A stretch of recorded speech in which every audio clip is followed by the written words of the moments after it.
Marcher pour la paix, la justice, l'humanité, la planète, la santé, jour 25. Aujourd'hui, on va parler de la glycémie. La glycémie, c'est un mot qui veut dire le taux de sucre dans le sang. Le sucre, c'est une source d'énergie importante pour le corps. C'est lui, par exemple, qui nous permet de faire bouger nos muscles. Et ce taux de sucre devrait être situé dans un seuil ni trop bas, ni trop haut. Lorsque le taux de sucre est bas, on parle de hypoglycémie. Lorsqu'il est élevé, on parle de hyperglycémie. Le contrôle de ce taux est régulé par une hormone qu'on appelle l'insuline. L'insuline est produite par une glande qu'on appelle le pancréas. Et le pancréas est situé dans le ventre, dans l'abdomen, et produit cette hormone appelée insuline de façon cyclique en lien avec les prises alimentaires.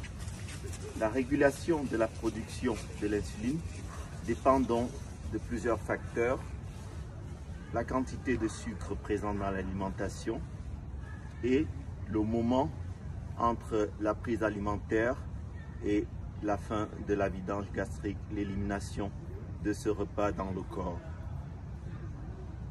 Il y a actuellement plus de 34 millions d'Américains qui vivent avec un diabète. Et près de 90% de ceux-là ont ce qu'on appelle un diabète de type 2. Le diabète de type 2, regardez le chien.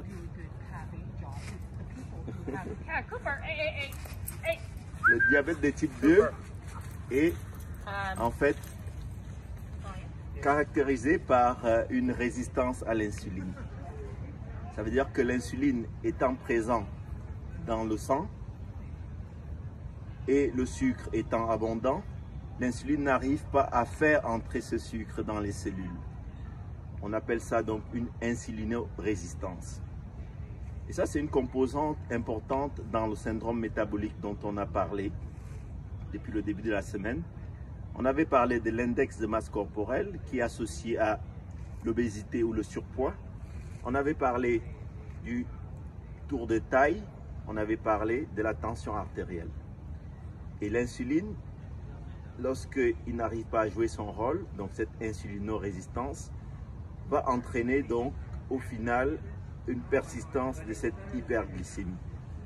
Je rappelle, hyperglycémie, taux de sucre abondant dans le sang.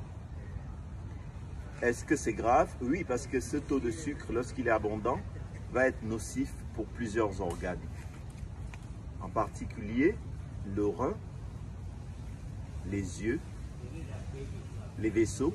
On va avoir par exemple des vaisseaux sur les artères des membres, des pieds, qui vont être bouchés et donner des ulcères et peuvent donner des gangrènes au niveau des membres.